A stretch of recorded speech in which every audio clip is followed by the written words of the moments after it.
Hubo una época en la que el nombre de Angélica Aragón parecía inescapable, dominaba la televisión, llenaba los teatros y brillaba en el cine como pocas artistas podían hacerlo. Sin embargo, detrás de ese resplandor constante existía una mujer mucho más compleja que la figura perfecta que el público admiraba. ¿Qué ocurrió realmente con la actriz que parecía destinada a reinar para siempre, la misma que impactó con mirada de mujer y enamoró en un paseo por las nubes, antes de desvanecerse sin estridencias del escenario público? Esta es la mirada profunda a esa historia que casi nadie conoce, sus últimos años, las decisiones que cambiaron el rumbo de su vida y el lento retiro de una estrella que prefirió el silencio antes que la sobreexposición. Su origen estuvo marcado por una infancia distinta, nacida en una familia quebrada pero sorprendentemente armoniosa. Cuando solo tenía 3 años, en julio de 1953, sus padres se divorciaron en la Ciudad de México y poco después llegó al mundo su hermana Bindia. Aunque la relación entre ambos se deterioró pronto, Angélica recordaba con gratitud que jamás presenció peleas, gritos ni resentimientos, todo lo contrario. Creció viendo como dos adultos que ya no podían estar juntos sí podían mantenerse unidos por sus hijas desde el respeto y la cordialidad. Siempre nos sentimos como una familia feliz, diría años más tarde, pues tanto ella como Bindia crecieron con la sensación de estar protegidas y queridas. Tras la separación, su madre las llevó a un nuevo hogar, primero cerca de su antigua casa y más tarde a Lomas de Chapultepec, construyendo para ellas un espacio donde el cariño pesó más que la ruptura. Su padre, que vivía en Gabriel Mancera, seguía siendo una figura constante en su vida, visitándolas con regularidad y saludando a su madre con la calidez de dos amigos que se respetan profundamente. Angélica esperaba esos encuentros con una mezcla de ilusión y orgullo, incluso pedía a su madre que la arreglara un poco para recibirlo. Cuando tenía alrededor de 7 años, su madre, Sonia Stransky, conoció a Robert Pike, un estadounidense que no solo se convirtió en su esposo, sino también en un padrastro comprometido y amoroso para las niñas. Vivieron muchos años de estabilidad hasta que su muerte rompió esa armonía y dejó sobre los hombros de la joven Angélica una serie de responsabilidades adultas. Con su madre ausente por largas jornadas de trabajo, ella asumió el rol de protectora natural, cuidaba de su hermana como si fuera un tesoro frágil y, cuando nació su hermano, prácticamente se convirtió en su segunda madre. Los bañaba, revisaba sus tareas, cubría sus libros, firmaba boletas y resolvía lo que hiciera falta para mantener el hogar funcionando. Era el sostén silencioso de la familia, capaz de organizar la casa, conducir cuando era necesario y enfrentar cualquier trámite sin dudar. Años después, cuando un tío le preguntó cuál era su sueño, Angélica respondió con la claridad de quien ya carga una vida entera: quería un año sabático para estudiar en cualquier lugar del mundo. Él la animó y ella eligió Londres, decidida a formarse como actriz en un entorno exigente. Su estancia en Inglaterra fue transformadora, ahí aprendió a dominar cada matiz emocional, desde la lágrima contenida hasta la risa más honesta. Pero ese viaje no solo fue por ambición profesional. A los 19 años, Angélica se enamoró profundamente de Sajid, un músico indio cuyo mundo interior la deslumbró. Su sensibilidad y perspectiva cultural la impulsaron a atreverse a ese salto definitivo, y juntos sellaron su unión en una ceremonia civil sencilla, pero cargada de significado. La madre de Sajid había llenado su hogar con la esencia misma de la India, colores intensos, símbolos tradicionales y dibujos intrincados que parecían contar historias antiguas. Ese ambiente cautivó a Angélica de inmediato, tanto que terminó forjando un lazo íntimo con la cultura india. Esa conexión la llevó a mudarse con Sajid a Kerala, donde vivieron un año en una pequeña casa frente al mar que ella recordaría siempre como uno de los refugios más hermosos de su existencia. Tras regresar a Londres con la intención de construir una vida juntos, el panorama político cambió drásticamente con la llegada de Margaret Thatcher al poder, complicando la permanencia de extranjeros y deteriorando sus posibilidades económicas. Fue entonces cuando Angélica comenzó a escuchar con más fuerza la voz de su origen: ¿qué hago aquí? Soy mexicana, necesito volver, se repetía. Compartió esa inquietud con su esposo, insistiendo en que debían regresar a México, pero Sajid no estaba preparado, no hablaba español, no tenía empleo ni permiso para trabajar. Ella emprendió el retorno sola, y él se quedó buscando un rumbo que no encontraba. Un año más tarde, cuando por fin pudo reunirse con ella, Angélica ya había retomado su vida, y la brecha entre ambos se hizo evidente. Él no lograba adaptarse a México y ella no quería volver a Londres. Se separaron en buenos términos, aunque en el fondo Angélica sabía que había sido ella quien más se esforzó por unir sus mundos, aprendió su idioma, abrazó a su familia y se sumergió por completo en su cultura, mientras él jamás intentó aprender español ni conectar con la riqueza mexicana. La ruptura dolió, pero también la liberó de una responsabilidad que había cargado en silencio. Y en ese regreso a su patria, reencontrándose con su idioma y su gente, Angélica finalmente pudo volcarse por completo en su vocación. Empezó en la radio educativa y universitaria, pero muy pronto la televisión llamó su nombre. Tras años de disciplina y entrega, se consolidó como una de las actrices más admiradas y respetadas de su generación. Su salto definitivo llegó en los años 80, cuando dejó atrás los papeles secundarios y comenzó a ocupar el lugar central en las producciones. Uno de sus primeros grandes aciertos fue Chispita, donde actuó junto a Enrique Lizalde y una jovencísima Lucero. Trabajar con niños, sobre todo con la energía inagotable de Lucero, podía convertir los ensayos en un torbellino. Pero la novela se convirtió en un fenómeno y terminó por abrirle las puertas del cariño del público mexicano y de otros países. Desde entonces, los proyectos se enlazaron uno tras otro, y Angélica fue perfeccionando su oficio en los demandantes foros de televisión. Actuar junto a figuras consolidadas como Lizalde le enseñó rigor, temple y una ética de trabajo impecable. Aunque en ocasiones dudaba de su capacidad frente a veteranos de la industria, siempre lograba responder con altura, y algo en ella la hacía destacar, una sensibilidad emocional capaz de desplegarse en segundos. En un medio donde se grababa a toda velocidad y casi sin preparación previa, Angélica podía hundirse en una emoción profunda apenas escuchaba la cuenta regresiva del director. 5, 4, 3. Y para el 1 ya estaba conmovida hasta las lágrimas si la escena lo exigía. Pero esa entrega tuvo un costo. Volvió a los foros cuando su hija aún era un bebé, movida por la necesidad y una disciplina férrea. Recordaba jornadas interminables, tratando de equilibrar el trabajo y la maternidad, cargando con la preocupación constante de que a su pequeña no le faltara nada. Resistió, y ese esfuerzo silencioso terminó moldeando su legado. Su talento trascendió la pantalla chica y brilló también en el cine, tanto en México como en el extranjero. Uno de los momentos más decisivos ocurrió cuando Alfonso Arau, mientras buscaba a la actriz indicada para interpretar a una madre en un paseo por las nubes, se cruzó con ella por pura casualidad, sin imaginar que había encontrado exactamente lo que necesitaba. ¿Qué haces en Los Ángeles?, le dijo sorprendido. Te he buscado por cielo, mar y tierra en México. Ese encuentro inesperado terminó abriéndole una de las puertas más importantes de su carrera cinematográfica, sin necesidad siquiera de audicionar. A partir de allí llegaron títulos que reforzaron su prestigio: El crimen del padre Amaro, Crónica de un desayuno, Cilantro y perejil y Gertrudis, La boca negra, obras que consolidaron su presencia en la gran pantalla.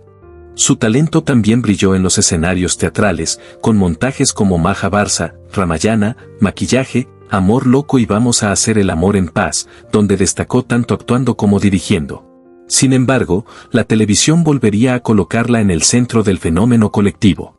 En 1997, Mirada de mujer irrumpió en la pantalla mexicana y cambió las reglas del juego. El papel ni siquiera había sido pensado para ella originalmente. Angélica María lo rechazó, y Angélica Aragón decidió apostar por él sin garantías de éxito. La historia de una mujer madura que se enamora de un hombre mucho más joven se transformó en un movimiento cultural. Aunque en el casting se barajaron muchos nombres, fue Aragón quien dotó a María Inés de un peso emocional imposible de replicar. No interpretó el personaje, lo habitó, lo defendió y lo volvió inolvidable. En una escena icónica, expresó frente a la cámara: tengo 50 años, aunque en realidad tenía 43, y esa frase sencilla rompió silencios de décadas sobre el deseo, la identidad y las posibilidades de las mujeres mayores. Mirada de mujer llegó en el instante justo, cuando México comenzaba a cuestionar viejos moldes y las familias querían verse reflejadas con honestidad. Casi 7 años después, Mirada de mujer, el regreso se convirtió en una secuela que pocos creían posible, excepto Angélica, cuya perseverancia hizo que el proyecto se concretara. Aunque ya no llevaba el romance principal, seguía siendo la columna emocional de la historia. Y más allá de los reflectores, Angélica convirtió su voz en herramienta, una plataforma para causas sociales, para apoyar a mujeres, comunidades y artistas, manteniéndose fiel a la convicción de que el arte debía trascender la pantalla y tocar vidas reales. Desde hace años, Angélica Aragón ha puesto su voz, su tiempo y su influencia al servicio de causas sociales, especialmente en la defensa de los derechos humanos y de las mujeres. Para ella, la fama jamás significó contratos, alfombras rojas o beneficios personales, la veía como una responsabilidad, una herramienta para inspirar cambios reales y abrir caminos para otras mujeres. Su activismo la llevó a apoyar a Greenpeace, a promover la alimentación orgánica y a acompañar a comunidades vulnerables con una entrega que hablaba más fuerte que cualquier discurso. Su compromiso era tan profundo como su trabajo artístico. Cuando fue declarada persona non grata en Chiapas durante un conflicto social, no retrocedió, permaneció junto a quienes estaban en peligro. Durante una huelga de hambre de 21 días en el Ángel de la Independencia, apareció con flores, abrazos y palabras que sostenían el espíritu de los manifestantes. Cuando Berta Cuevas enfrentó el cáncer, Angélica se cortó el cabello en un acto de sororidad absoluta. Así era siempre, presente, solidaria, defendiendo desde las ballenas hasta la salud del planeta. Su caminar desprendía una serenidad que parecía flotar, irradiaba paz y una nobleza que la hacía inconfundible. Tras más de un año de intenso trabajo en Mirada de Mujer, El Regreso, decidió tomarse un respiro y viajó por Europa antes de llevar un espectáculo de música, poesía y canto a Puerto Rico. Sin importar el medio, cine, teatro o televisión, Angélica sigue cautivando con su presencia. Pero para quienes realmente la conocen, ella es mucho más que una actriz icónica, es una amiga fiel, una mujer íntegra y uno de los talentos más admirados de México. Alguien cuya sola presencia inspira respeto y orgullo en todo aquel que la cruza.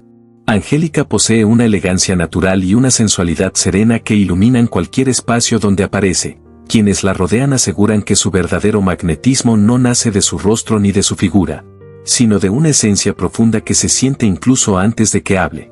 Fiel a sí misma, nunca ha seguido dietas extremas ni recurrido a cirugías. Su encanto proviene de la autenticidad, de su manera de habitar el mundo con calma y dignidad. Sus ojos claros, capaces de transmitir una historia entera sin pronunciar una sola palabra, son parte de esa magia que lleva consigo. Habla varios idiomas, ha vivido en distintos países y pone toda esa experiencia cultural al servicio de cada personaje. En los sets se mueve con una seguridad silenciosa, disciplinada y enfocada, siempre defendiendo sus principios y manteniendo estándares altos. Algunos lo interpretan como exigencia, pero quienes trabajan con ella saben que impulsa a todos a dar su mejor versión. Lejos de cualquier actitud de diva, Angélica es simple, modesta y profundamente humana, cualidades que han despertado la admiración de quienes realmente la conocen. En su vida personal, siempre ha sido discreta, sobre todo en lo referente a su hija María y a las circunstancias de su maternidad. En 1988, Angélica era una mujer firme en sus decisiones, emocional y físicamente preparada para ser madre soltera, y nunca sintió la necesidad de justificarse. Para ella, María es su creación más grande. Quienes estuvieron cerca en esa época creen que eligió de manera consciente a Rodrigo, un viejo amigo de la preparatoria, y quizá un antiguo amor juvenil, como padre de su hija. Años después, mientras filmaban Goitia en Zacatecas, se reencontraron inesperadamente, iniciando un capítulo que transformaría su vida. Cuando supo que estaba embarazada sintió temor, una incertidumbre que la desbordaba, hasta que su hermana menor la serenó recordándole que siempre existe una forma de equilibrar el trabajo, la maternidad y cualquier tipo de familia. El embarazo transcurrió de manera perfecta, sin riesgos, y Angélica decidió vivirlo con total conciencia. Buscó una partera, meditó, respiró profundamente y llevó un parto natural acompañado de quienes amaba, sin suero, sin anestesia y sin analgésicos, convirtiendo el nacimiento de María en una experiencia espiritual que marcó su vida para siempre. En apenas una hora llegó al mundo María, y muy poco después la familia celebraba la llegada de la niña que transformaría para siempre la vida de Angélica. Desde ese instante, María se volvió el centro de todo. Es mi razón de ser, mi amiga, mi compañera, ha dicho en múltiples ocasiones. La pequeña irradiaba una alegría desbordante, era curiosa, inteligente, con una capacidad de observación que recordaba al propio padre de Angélica. Ella abrazó la maternidad con entrega absoluta, describiéndose como firme pero amorosa, convencida de que los límites correctos, dados a tiempo y con ternura, forman carácter. María creció a su lado en ensayos, teatros, giras y viajes. Donde estuviera Angélica, allí estaba su hija o, al menos, su voz en una llamada diaria que se convirtió en ritual. Muchas veces las grabaciones debían detenerse unos segundos para que ella respondiera el teléfono con una mezcla de sonrisa, disculpa y urgencia maternal. Aunque Angélica y Rodrigo nunca lograron consolidarse como pareja, intentaron convivir unos meses y el lazo que los une como padres se mantuvo fuerte y respetuoso. Rodrigo ha sido un padre presente, algo que Angélica siempre ha procurado que María reconozca, y juntos construyeron una familia funcional, incluso más amplia cuando él volvió a casarse y tuvo otros hijos. Angélica siente un profundo agradecimiento por ello. Para una niña que pasó tantos años como hija única, tener hermanos y una red familiar más grande ha sido un regalo invaluable. Pero entonces surge la pregunta, ¿qué ocurrió con Angélica Aragón? ¿Cómo pasó de ser una de las figuras más queridas de las telenovelas a desaparecer casi por completo de ese mundo? La respuesta, aunque muchos la han especulado, es más sencilla de lo que parece. Se trataba, sobre todo, de tiempo. El ritmo de las telenovelas llegó a exigirle tanto que Angélica tuvo que renunciar a proyectos cinematográficos que realmente deseaba hacer. Recordaba cómo terminaba una producción un viernes y el lunes ya estaba inmersa en otra, sin descanso, sin espacio para respirar. Con el tiempo, la rutina se volvió monótona, el mismo maquillaje, la misma silla, la misma hora cada mañana. Yo quería libertad, confesó alguna vez, libertad para hacer teatro, para explorar el cine, para trabajar sin la presión implacable de la televisión. Yo necesitaba un respiro, un giro. Y, aunque se alejó del mundo de los melodramas, su carrera jamás se detuvo. Ha continuado activa en teatro, en cine, y en 2019 participó en la serie Motherfatterson, compartiendo pantalla con Richard Gere, demostrando que su talento sigue tan vigente como siempre. En el cine, Angélica ha dejado huellas memorables con películas como Elvira, Te daría mi vida pero la estoy usando, Trentona, Soltera y Fantástica y No me digas solterona. Trabajos que confirman su versatilidad y su capacidad para moverse entre el drama, la comedia y los personajes complejos. Con el paso del tiempo, también explicó por qué se ha mantenido lejos de las telenovelas modernas, señalando que muchas de las producciones actuales carecen de la calidad y el respeto que alguna vez definieron al género. En 2020, volvió a utilizar su voz para alzar una crítica contundente contra la música violenta, afirmando que ese tipo de contenido no debería normalizarse. Incluso hoy continúa empleando su plataforma para impulsar una industria del entretenimiento más consciente, responsable y alineada con valores humanos. Y ahora la pregunta es para ti, ¿cómo ves la decisión de Angélica de alejarse de los melodramas y escoger caminos artísticos que se ajustan más a su esencia? ¿Te parece una historia triste o un ejemplo poderoso de alguien que eligió la autenticidad por encima de la fama? Déjanos tu opinión en los comentarios y no olvides apoyar este video con un like y suscribirte para descubrir más historias de figuras legendarias como Angélica Aragón.